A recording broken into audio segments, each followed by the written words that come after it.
বিসমিল্লাহির রহমানির রহিম। আসসালামু আলাইকুম। এই মেঘলা দিনে বৃষ্টি পড়ছে, ঢাকা শহর পুরানো পানিতে ভেসে গেছে। আপনারা কি করছেন সবাই?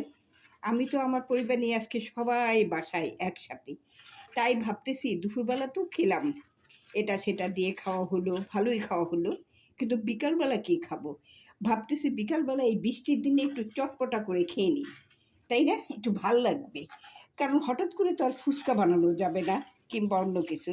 তাই ভাবলাম কি, ঘরের মধ্যে একটু চাউলের ফাঁকি আছে, এই যে দেখুন, সেই চাউলের ফাঁকি দিয়ে সেই 300 ফুটে যাওয়াও যাবে না, তাই একটু চাপটি বানিয়ে নিলাম 300 ফুটের মতো। এই যে তাই আপনাদের দেখাচ্ছি, এই যে দেখুন একটা বানিয়ে ফেলেছি।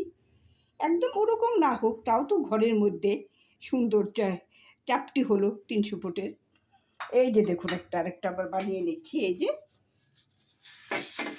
ওরকম করে ওদের তাওয়ার মতো করে।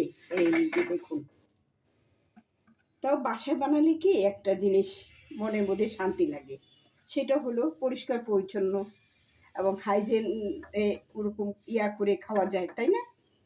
পরিষ্কার পরিচ্ছন্ন করে। এই যে দেখুন তো, এই যে একদম ওরকম করে তো আর আমরা পারি না, যতটুকু পারি ততটুকুই। এই বৃষ্টির দিনে এরকম করে একটু চাউলের গুঁড়া, হলুদ, মরিচ, ধনে, তারপরে আদা, জিরা, রসুন, তারপর পেঁয়াজ, কাঁচামরিচ, ধনে পাতা দিয়ে সব কিছু করে এরকম করে বানিয়েছি। এই যে দেখবেন কি যে ভাল লাগবে। কেউ হয়তো ডিম পোচ দিয়ে খায়, কেউ মাংস দিয়ে খায়। মাংস তো রান্নাই এসে আজকে, তাই মাংস দিয়েই খেয়ে নিব। আর বিকালের নাস্তাটাও হয়ে গেল ওই বৃষ্টির দিনে, বৃষ্টি ভেজা বিকেলবেলা। পিঠাগুলো অনেকে চিনেন কিনা, এই যে দেখুন আমার ওই দাদা বাড়ির থেকে এই পিঠা আসছে, কিশোরগঞ্জের পিঠা এগুলি। এই যে দেখুন, তেল গরম হয়নি, দেখুন, বাস ভাজবো না, এমনিতেই চারটি আছে, তারপরে আবার এই পিঠা এতগুলো কে খাবে বলে, বিকালবেলা এত কি এর খাওয়া যায়? এই যে দেখুন কি সুন্দর, দেখছেন?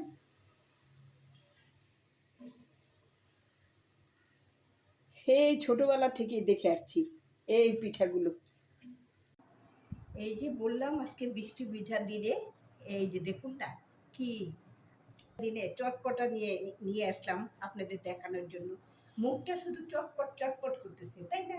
বৃষ্টির দিন, তারপরে আবার এমনিতে তো আনন্দ ভরা মনটা, কারণ আর্জেন্টিনা তো জিতে গিয়েছে, আর্জেন্টিনা সেমিফাইনালে হবে। তাই খুশিতে একটু বিকালবেলার নাস্তাটাও করে ফেললাম, অল্প অল্প করে।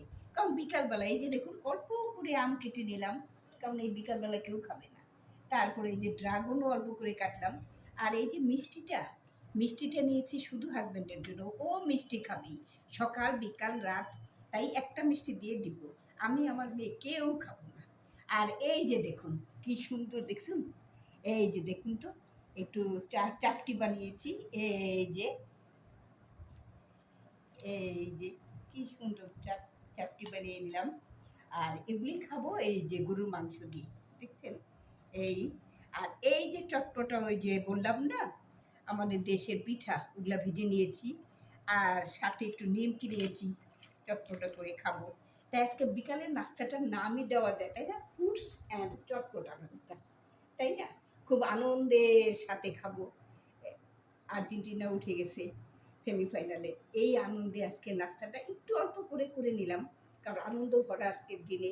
দুপুরেও বেশ রান্না করেছি আনন্দে আনন্দে, কারণ আপনাদের দেখাইনি, কিন্তু বিকালবেলা ভাবলাম একটু আপনাদের সাথে শেয়ার করি কি কি আজকে খেতে ইচ্ছে করছে। তাই তাহলে আজ এখানেই শেষ করছি। আর বৃষ্টি ভেজা দিনে 1 কাপ মালাই চা তো হবেই, সেটাও বানাই নেব। সেটা আপনাদের দেখাতে পারছি না, কারণ খাবো, নামাজ পড়বো, তারপরে সেই চা খাবো, মালাই চা। একদিন আপনাদের দেখাবো আমি কি করে মালাই চা করি, কেমন? আজকে তাহলে এখানেই শেষ করছি। আমার আজকে বিকালের চটপটা নাস্তাটা কেমন হলো, ফল ফ্রুটসের সাথে। আল্লাহ হাফেজ।